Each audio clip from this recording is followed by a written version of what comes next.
as Eli said, the voice change that we experience as we take testosterone for hormone replacement therapy is so similar to what happens during adolescent male voice change, which is really helpful because honestly, voice change in adolescence is a process that is very well researched. So we have a lot of data that can help us understand what happens for transgender folks as voice change happens.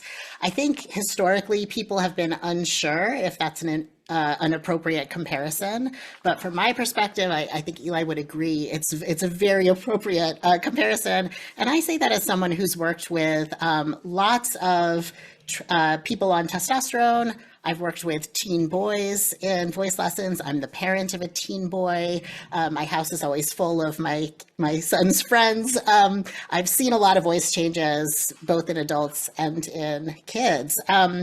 So we know what's going to happen when we take testosterone. It's not a mystery. Voice change always follows a certain sequence of events.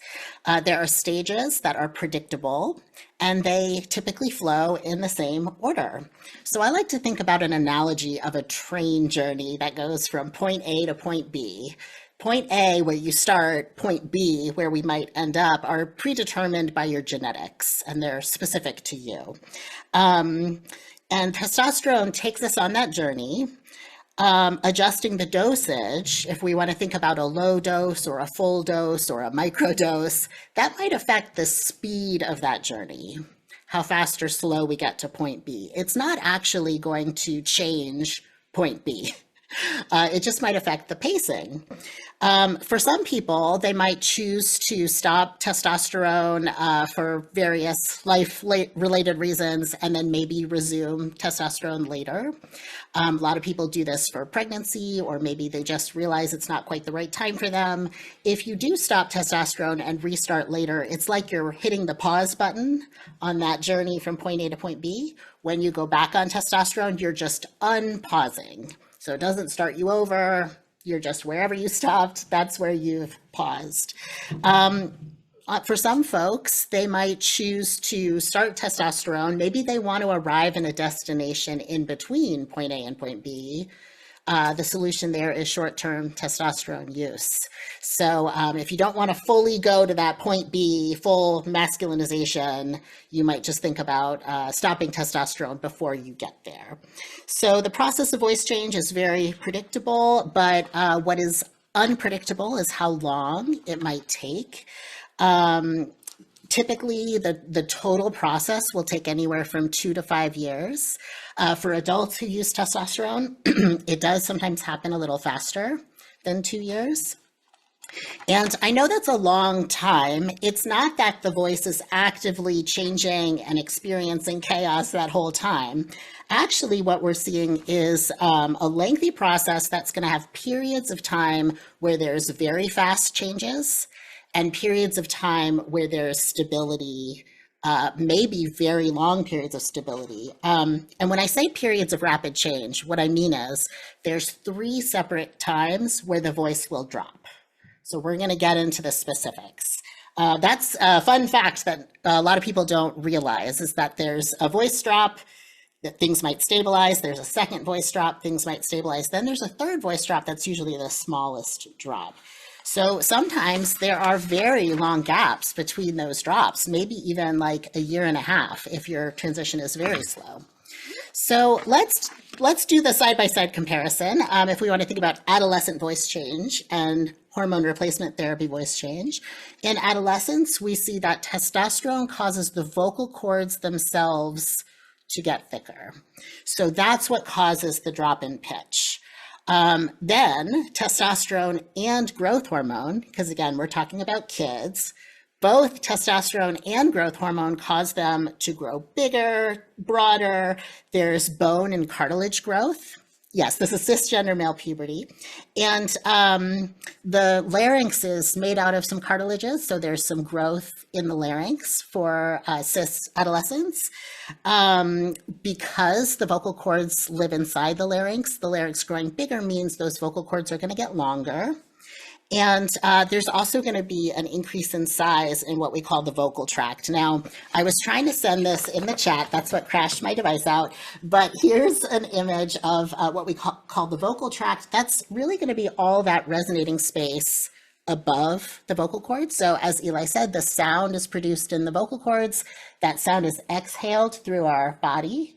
And all of this sound that bounces around in our resonating chambers, we might think of the resonating space as the vocal tract. So that's the shape of our instrument, like the body of a guitar, and the shape of our body will influence the tone color of our voice. So as kids grow and their vocal tract grows, they have a change in tone color, sounding what we might consider more masculine and what we might consider more adult sounding.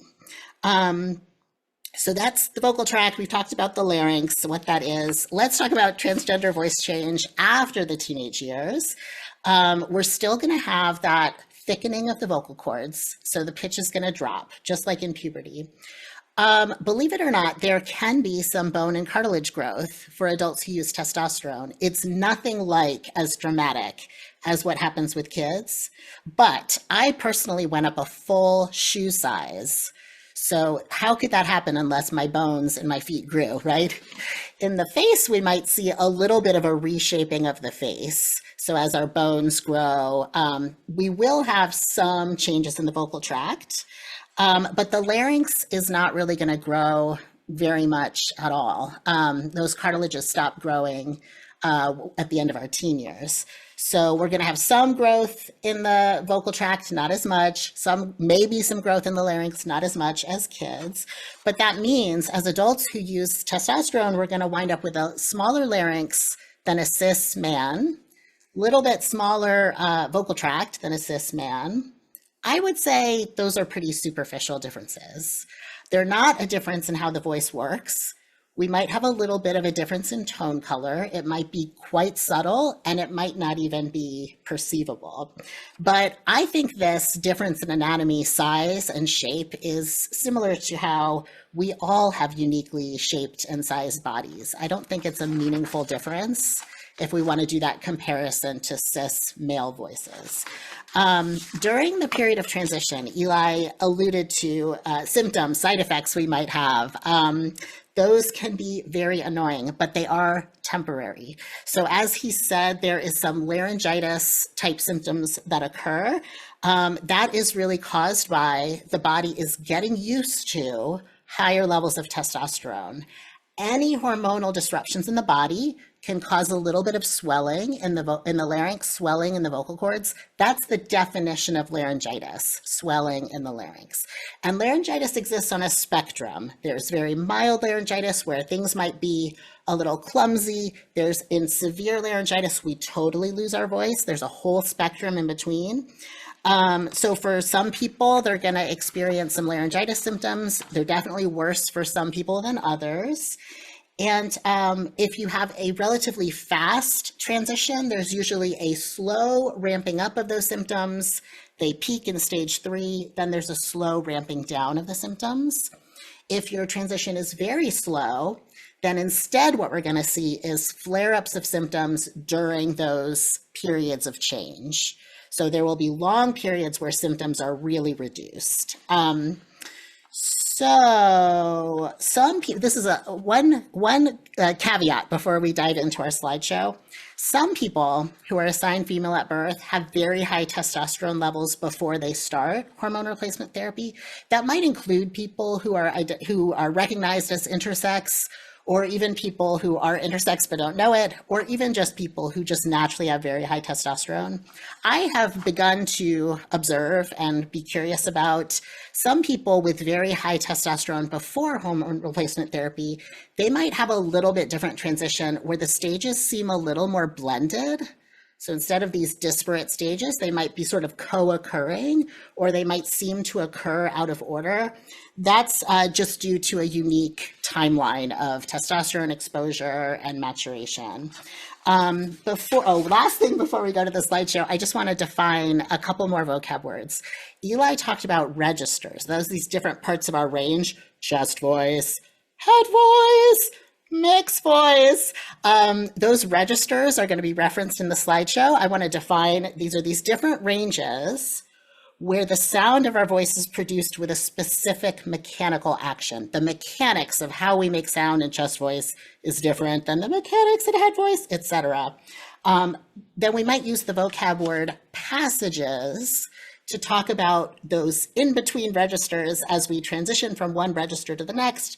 Those are our passages. So I'm going to start a screen share, and I'm going to show you a couple things here as we get going. First of all, I'm going to show you the resources list on my website. We're going to email this to you later, but I just want to show you that the slideshow we're about to view is on this page if you are looking for it later. You can also find it on the About Me page. There's a little blurb about read what Peter's written. Is this working? Are we cycling through these pages as I flip through tabs? Yeah, Can you see these different tabs? Yeah, okay. Here is a handout, which this is where you can find the side-by-side comparison of adolescent male voice change and vocal voice change with testosterone. Here's the slideshow we're going to look at, but I also want to show you, this is an infographic. This is the fast version. This is also on the resource list, and you'll get this emailed later. But let's get into our slideshow. Now, a lot of this info we've already covered, so I'm going to go a little quickly. Please feel free to come back to this later if you like. We already covered everything on this page, except for the bottom. I want to just address, we talked about those voice change symptoms. By the way, those symptoms have to be temporary because they're caused by our body getting used to the change in testosterone. So eventually our body gets used to the testosterone, the symptoms go away. Or if we permanently stop testosterone, the symptoms will also go away because then we're going to stabilize at a new level of hormones. So after the voice change is complete, you won't have those laryngitis symptoms anymore, but many people do continue to have difficulty navigating their voice. This is really just a matter of confusion or disorientation with the voice. Maybe there's some muscle tension to address, maybe some new technique we have to learn. Any difficulties with singing after voice change can be addressed through voice training. So again, we already covered this information. Let's get into the stages. The first stage is pretty minor. Not a lot is happening yet. We don't have any permanent changes to the voice really happening yet. We're going to start to feel maybe a little bit of those laryngitis type symptoms. Voice might feel a little off. Maybe we're losing access to some higher notes. Maybe the tone of our voice gets a little tight or breathy.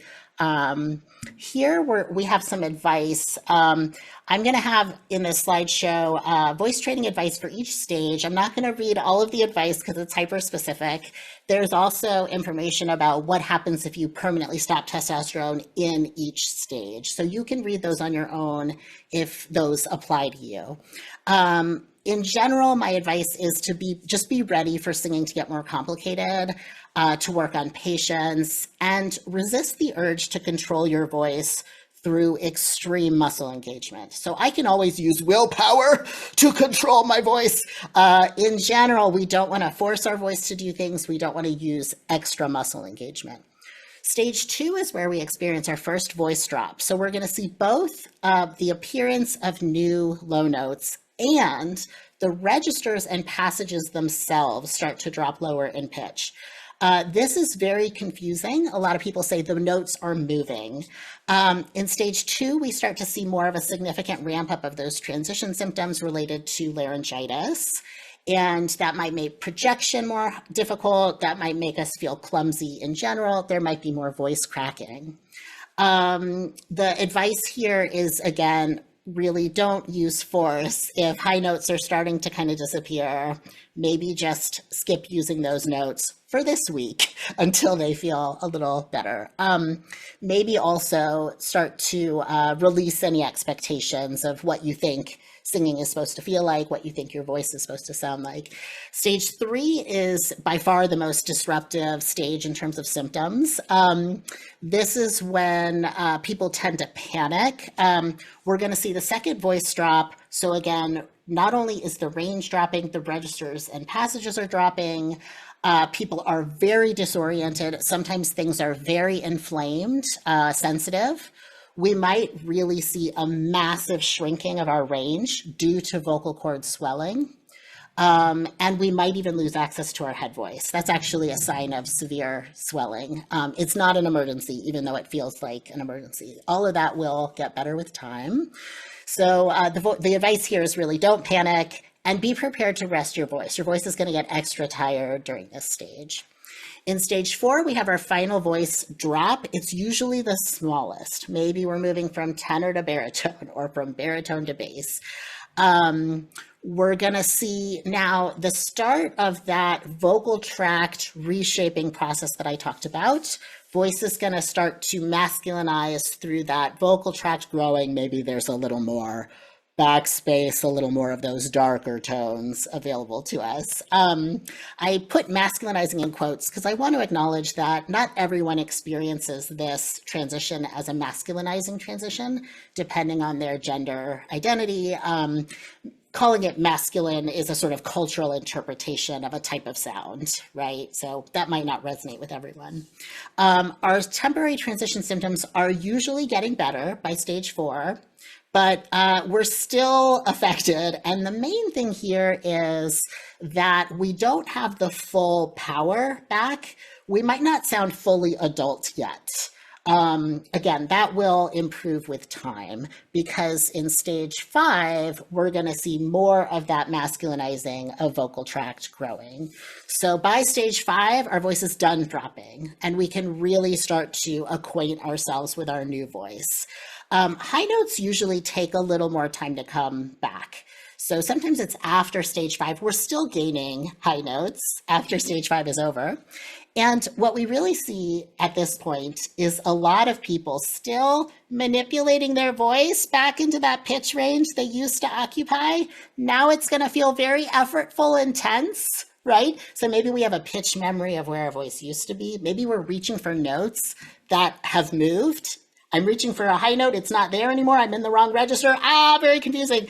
So we might need to do some amount of retraining, rebalancing our registers and how we approach singing in different parts of our range. We might need to adjust our speaking voice, and we really might need to reduce muscle tension. So we're going to talk about that a little bit later. I would really advise a focus on relaxing the voice at this point and really starting with relaxing the low end first. That can be our foundation for gaining range. Here on this page, we have a list of issues. These are some of the most common complaints that Eli and I hear about people who have finished voice change and now they're still struggling. This is really, really common. Anything that's in this list can get better through voice training. People are confused about how to use the voice. People feel like they have no range or their range is very small. It's likely that you have more range than you're currently using, that you can't quite find it yet. A lot of people have a huge gap between the upper voice and the lower voice. That's actually really normal for teenage boys. It's really normal. There are exercises we can do for that. People say, I still can't figure out my head voice or my falsetto. My voice gets tired really easily. That might be a sign that we're overworking. We have a little too much effort in the vocal production. People say people have trouble hearing me. I can't project. I can't stop pushing or straining when I sing. It hurts when I sing. Singing feels uncomfortable. All of this has to do with confusion with how to use the voice. My speaking voice still sounds too high. I keep getting misgendered. You can absolutely go to speech training for that and learn how to speak in a more masculine way if that's what you want. Or people say, I'm afraid to sing in front of people because I don't know what's going to happen when I open my mouth. That also can get better through voice training. So don't lose hope. We do have some tips in here about voice training after voice change, but we're going to get into some more specifics. In general, many people are thrown off by muscle memory from singing before voice training. So you might want to try to disconnect from those memories if you can and approach singing with mindfulness, with openness. That's what beginner's mind means, is just being open, being mindful, not bringing in preconceived ideas. Secondly, a lot of us are using registers in a less effective or efficient way. So the most common example of this is people are bringing chest voice too high when they should be using mixed voice. There are a whole books and articles written about this. It's the most common tenor mistake, but also anyone who's using mixed voice or belting, it's very easy to make that mistake. And it is something you can work on and will give you more high notes without having to use head voice. If you have severe muscle tension, you really, really need to address that to get back to business with singing. So you can use voice therapy techniques like semi-occluded vocal tract exercises. These are called SOVTs for short. You can Google or ask YouTube for SOVT suggestions. Semi-occluded means partially closed. So again, if we're partially closing the vocal tract, we might be humming. The mouth is closed. We might use an N, a V, or an NG. We might try a lip trill or a straw phonation. These are just ways of partially closing the vocal tract. They have a therapeutic benefit for the voice. They'll reduce inflammation as well as muscle tension. And then lastly, you might need to retrain your breath support, especially for high notes, because remember, our vocal cords are thicker, so we might need a different breath energy to get them moving. That's different than, I'm not saying more breath. What I'm actually saying is more breath energy, faster breath. So there are techniques for how to do that, but as a shortcut, we could think high energy. Aha, we're using our energy, and that might help get those vocal cords vibrating.